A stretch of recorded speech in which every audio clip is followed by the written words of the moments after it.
to the Richmond staff, our families, and our players, we really are blood brothers, and I can't believe we've done it again. Yeah, I'm going to get emotional speaking about this one. I see a lot of the man that I would love to become, and outside of footy, that's probably what I love most about him. If I was going to be absolutely frank, I sometimes think his value has been overlooked. Did you guys know a lot? We had maybe had a small identity crisis, really, and what do we look like without Alex? He actually prepared a Guernsey for me. As the boys ran out, I put on a Guernsey, which felt pretty special. I've got some bad news for you. Bad news, you have to jump on the plane. And the good news that I'll be playing this week in the Granny. I still can't believe we did it. It almost felt like it was a Marlon Pickett debut game. It wasn't a grand final. Soldo to Pickett. Whoa, what about that? This bloke's making a mockery of the game. I don't think I can swear on this, but I told him to effing kick the goal. Just effing put it through, will you? And I said, well, thanks, mate. You make me feel a lot more calm now, haven't you? And he's guided it through, and the Tigers struck the first blow.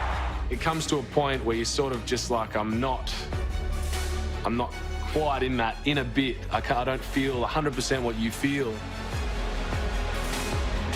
Even around the club, you know, when the boys talk about it and you're like, oh, I'm not a part of that. We still have 22 harmonicas.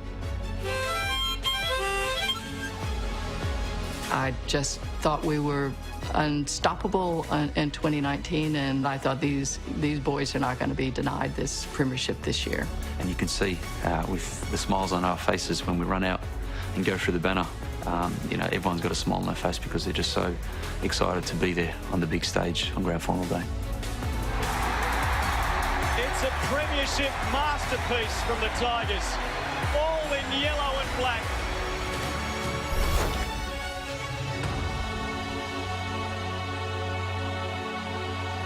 It's funny the lessons you learn, and you know, we're a big club about, you know, we learn more from our losses than we do from our wins. So the gift we got from that 2018 prelim final, and people will hate me saying this, that Collingwood did give us a gift. It held us in good stead for season 2019. Cox again. Oh, it's getting better. Oh, he's getting bigger and better. I think at the back of our minds, you know, we probably didn't acknowledge it publicly much last year, but at the back of our minds, I think we had the humiliation of the Premier League final loss to Collingwood spurring us on, which it should. And tonight they have taken down the giant of the competition, the unbeatable team here at the MCG. Collingwood will go into the 2018 grand final, a famous victory.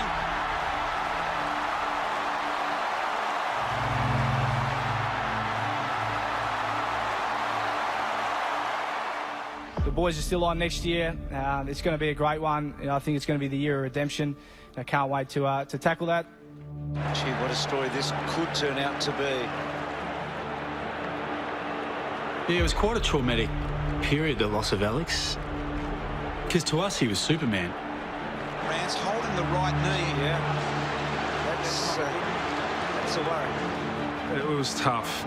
You know, I saw the contest and then I didn't see anything else until the replay, and it didn't look good. And everyone knows the way players go down holding their leg, and it's not great when you see that. So you feared the worst, and the first part is just sadness. It wasn't until I'd come off the ground, gone down into the under the rooms with the doc, the reality had set in. And it was kind of a bit lonely in there because it's a pretty small white room where it's just you and the doc and your thoughts. It was then that I was told that my season could be over. It did take us 2 or 3 weeks to get over it. I think the week later against Collingwood was probably one of our worst performances, and we sort of had to sit down and talk about how we're going to live without Alex and life without Alex, and look through all the options. And I still think it took us a month or so to probably figure that what is the perfect way to go forward without him. Yeah, there was a lot of umming and ahhing, you know, even us as players, as leaders of the football club, we had some doubt. You know, so we're not going to shy away from that. We did have some doubt because we highly regard Alex as the general. You know, I'm so pleased with the way that he attacked it, addressed it. He came in on the Monday after receiving the worst news possible, and he spoke about ACL meaning more than just doing your knee to him. And he mentioned the words, always celebrate and laugh. And if you can put that aside and find perspective in what he had done, I think it's a fantastic strength to have, but it also helped the group just accept it is what it is. They've got a mantra, largely it is, go and have fun.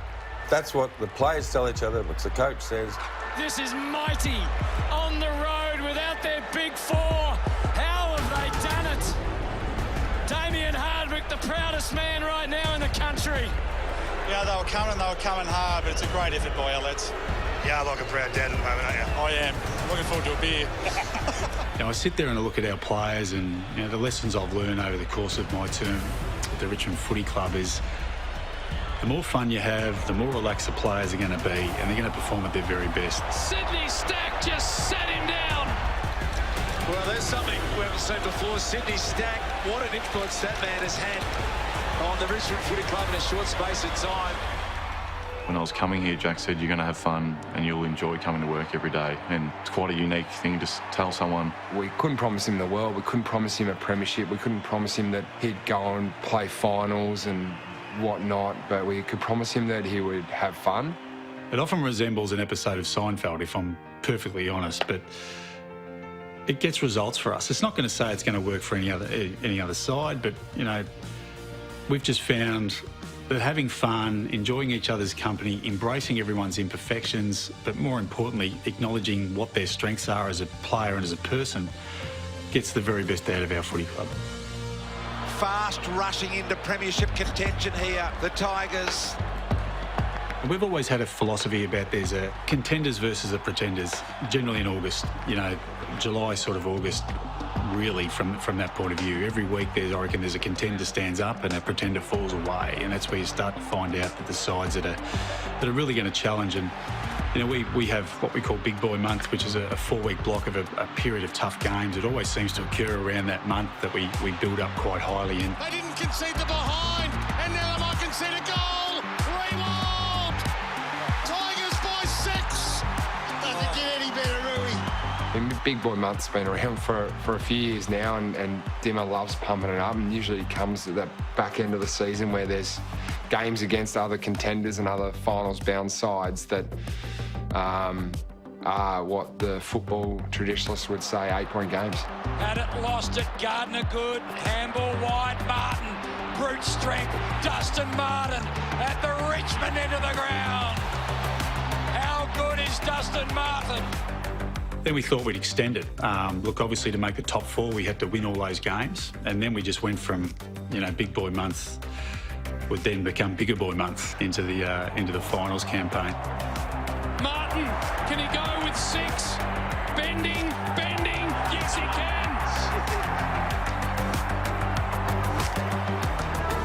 The Tigers are through to their 3rd prelim final in a row.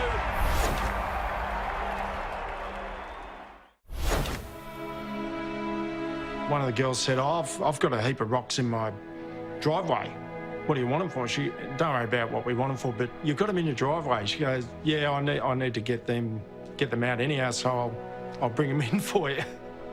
Yeah, the rocks. Well, the rocks was going to be, you know, grand final. Obviously, I wanted to make it reasonably special. Peter Burge is a good mate of mine, be my head of strength and conditioning for a long period of time, and you know, I was sort of looking for that story to tell, and it sort of veered from one story into another about my memory of Peter. And you know, we were doing Kokoda together, and on the last day, Peter's father had died quite young, but meant a lot to him. And you know, he got this rock, about 5 kilo rock, and put in his pack and dedicated that hill that he was going to climb to his dad. Now, Burgee was useless on every other hill in Kokoda, but by God, that hill, you know, because he was driven by a greater purpose, he went up straight away. The message behind it was, it's easy to do things for yourself, but what's harder is to do things for other people. And the theme of the day was, who did you want to dedicate the game to? You had to write on it sort of and reflect on it, like why you play the game and who you play the game for, because a lot of guys come from different backgrounds and have different reasons for playing football. We had to write on the rock someone that we're doing it for, and I wrote my brother's name, Kim, because he's someone that takes as much pride in my footy as what I do. And then I remember putting my wife's name on it and my 2 kids, because I wanted to, sacrifice that moment for them and, show my appreciation. My rock was to my grandfather, probably my idol growing up as a kid. He passed away when I was 13 years of age from cancer. Yeah, on my rock, it was Danielle, my wife, and my family have, had incredible journey with me through good and bad. My first thought was to write my old man's name on it. I think one of my most treasured moments was after the game in the rooms, giving him the rock that said his name on it, and why I dedicated the game to him was a life memory that I'll never forget. Probably the best gift Dimma could have given me.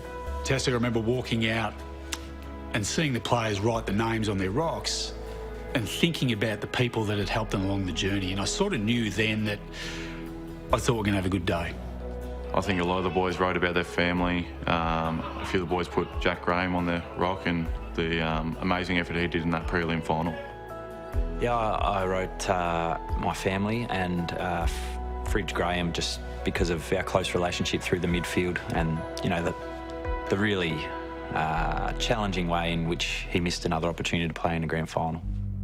Dimma come to me, wrapped his arms around me, gave me a hug and said that was pretty special. So did all the boys and all the coaches, but everyone kind of knew, geez, he's not looking that good for next week, and I knew. Graham is in all sorts of trouble. Should be a 2-time premiership player. Unfortunately, he isn't. He just did what he needed to do to get us over the line. I think the reality is that without him, gritting his teeth and going back on field, which I think the coaching staff actually requested him not to keep playing because it was so bad. For him to put his hand up, or sort of put his hand up, is pretty inspirational. Graham tackling okay with that shoulder. And a magnificent contest. 21 points down at half-time. They pick themselves up, the Tigers, and they get to a second grand final in 3 seasons. Koch actually sent me a message the night before saying, hey mate, I want you to be down in the rooms before we run out. And I was thinking, oh, all right, geez, hope he doesn't get me to say anything. I'll be a bit nervous. But he actually prepared a Guernsey for me. So as the boys ran out, I put on a Guernsey, which felt pretty special. Not many people know about this, but it made me feel a part as a team. And that's why Koch is such a great leader and captain, because he cares so much about every single player. It was pretty nice. I think I might even shedded a tear. But it was a pretty special moment, and as much as I wasn't going to be playing with the boys, I definitely felt a part of it. I just trying my best to understand what he may or may not have been going through mentally. I just wanted to share as much of the journey or the day or my day with him. He's a ripper kid. He's been so impressive since being at the footy club, and effectively just wanted him to feel as much a part of it as possible.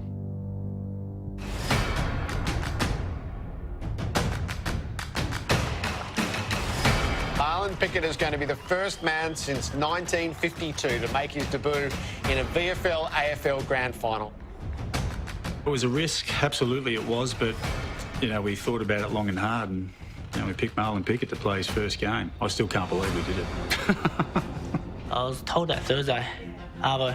So I was doing meditation in here. Then, one of the coaches and staff come in. I thought he was looking for a pillow, so I flipped him a pillow. Then he asked me to step outside. So I stepped outside, then we walked into the coach's room. Then I seen Dusty and Cotton sitting there with Dimma, so I started scratching my head. Then I sat down and Dimma said, oh, you're in our best 24 this week, but then he said, you're in our best 22, so you're playing this week, mate. Congrats. I was actually lucky enough to be in the room when Dimma told Marlon that he was going to play. Yeah, and I just can't fathom what would have been going through his head. It was a pretty special moment.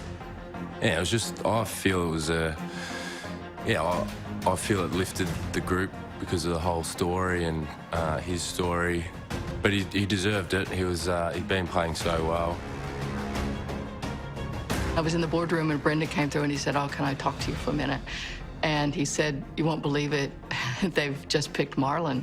He was overwhelmed, and he said, "It may be the biggest story of my time in football that Marlon gets to debut." And I said, "Well, I think I've lost my breath a minute too, but Brendan, don't start crying now. We still have a grand final to go." He's a 27-year-old man with 4 kids. He spent 2 years in jail. This is like the great sports movies. This is like Field of Dreams. He made a terrible mistake early on in his life, but he's the poster boy for being able to get your life back on track, to then play in an AFL Grand Final, be a life member of the Richmond Football Club. There's no greater fairy tale. I remember sitting in the car with Adam Kingsley and looking at him go, "Do you think Marlon could play next week?" Coming off a 6-day break, barely played any footy for us. I've just pulled Jack Ross and Camden McIntosh out of a VFL Grand Final, so they're a chance of not playing at all. And that's where it all started. Dimmer came to me on Monday after we won the Grand Final and basically said, can Marlon play Grand Final day? Is he ready? And all I can show you is the times when he wanted to put his hand up and say, "I'm the guy." But no one can really know that he's ready for that big occasion like he was. Obviously, his life up until being at the Richmond Football Club has been really challenging. But then even this year, he went through some different challenges that most people wouldn't bounce back from. And I think that's the incredible thing. He's had to find a way that not many, if any, have to get his opportunity at AFL, and then the way that the story pans out is just phenomenal. We've overcome adversity. We're here. Can't wait to see Marlon play. So good luck, brother.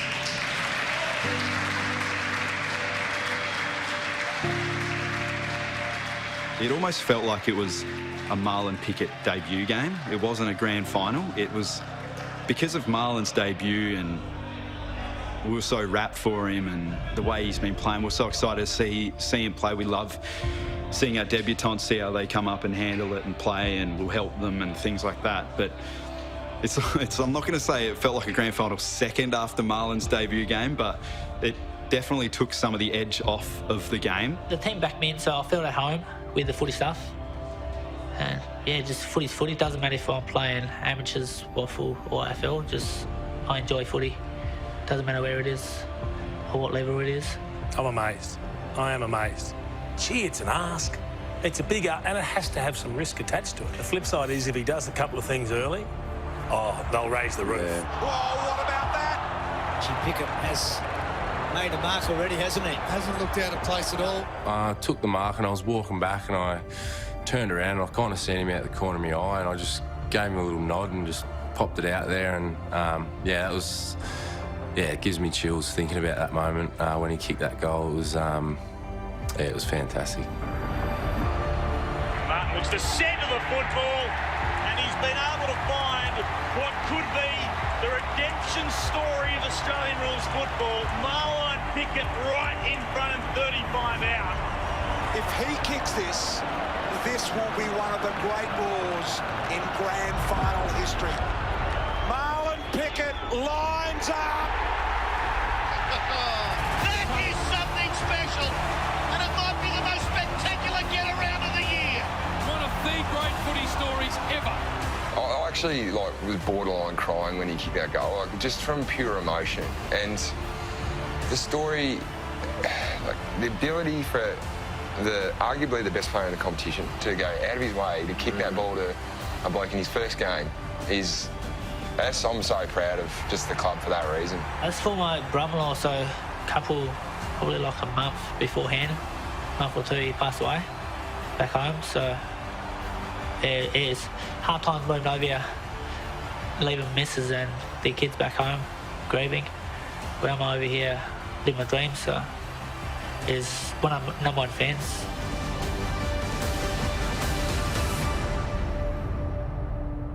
Yeah, I'm going to get emotional speaking about this one.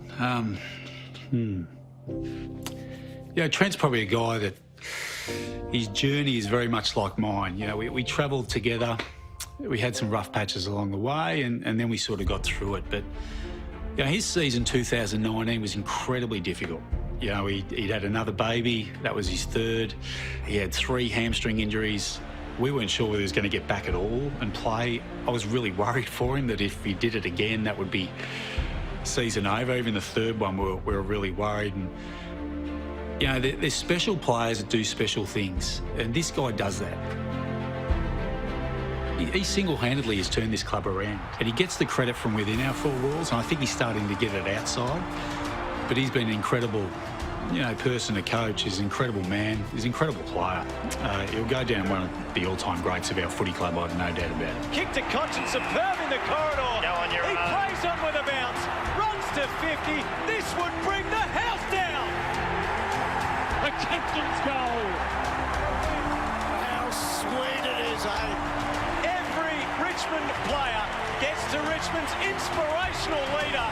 That jump to me was quite iconic. I sit there and there was no picture of it, but I remember watching it on the replay and I thought, I wish there was a picture of it because it meant so much to us as a footy club. I was worried about his hamstrings at the same time, like you were saying, but it's probably one of my favourite moments from the grand final.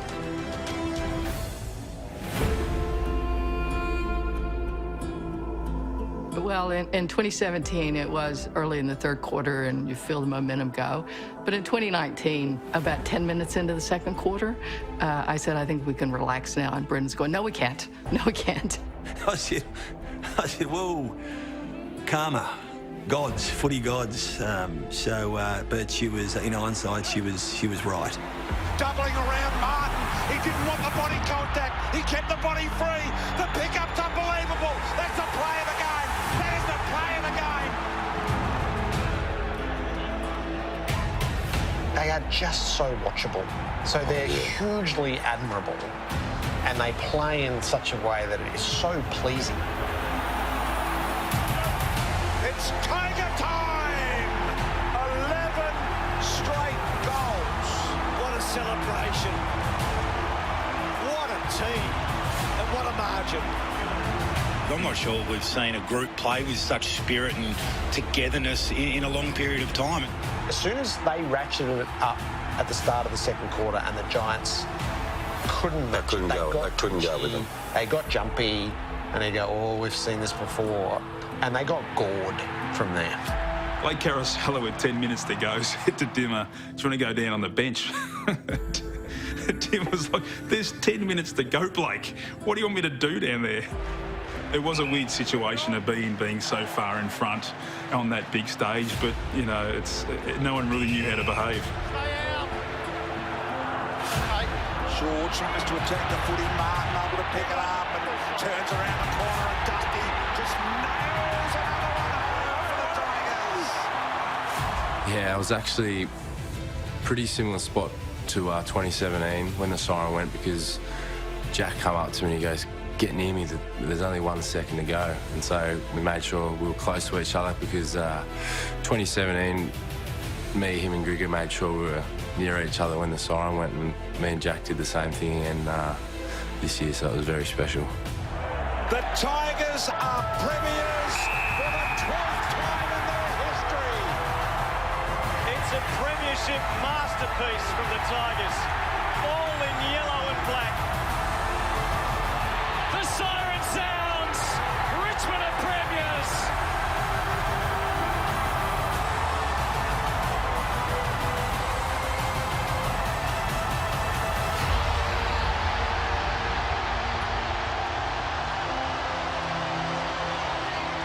This year I've done a bit more reflecting in knowing that there's guys that have missed out, and the ability for the club to try and get everyone involved that has played a part, whether they're a player or a staff member or coach or whatever it is been probably the sole focus of the leadership group, to make sure that there's no stone unturned and everyone understands that it is a whole club cup, really. It's the medals are there and they only hand out 22 of them, but when it comes down to it, when the cup is engraved, it will have won by Richmond there.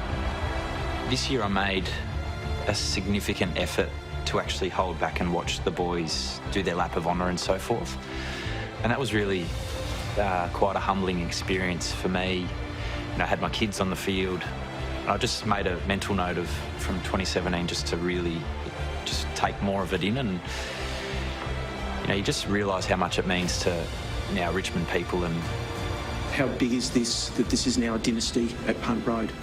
Yeah, well, we did, in fairness, we probably did speak about that at the start of the year, and we sort of went through a bit of a journey about, listen, the sides can still have dynasties, but they might lose one along the way. We looked at examples, San Antonio Spurs, the Detroit Red Wings, those sort of sides that had been a really good side but had, a bad day.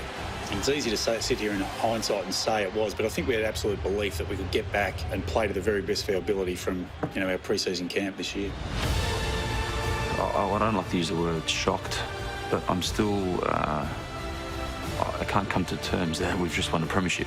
Having so many players go down, and then slowly bringing them back in, it was just special to see. Us just getting the job done, and ultimately, winning the greatest prize ever.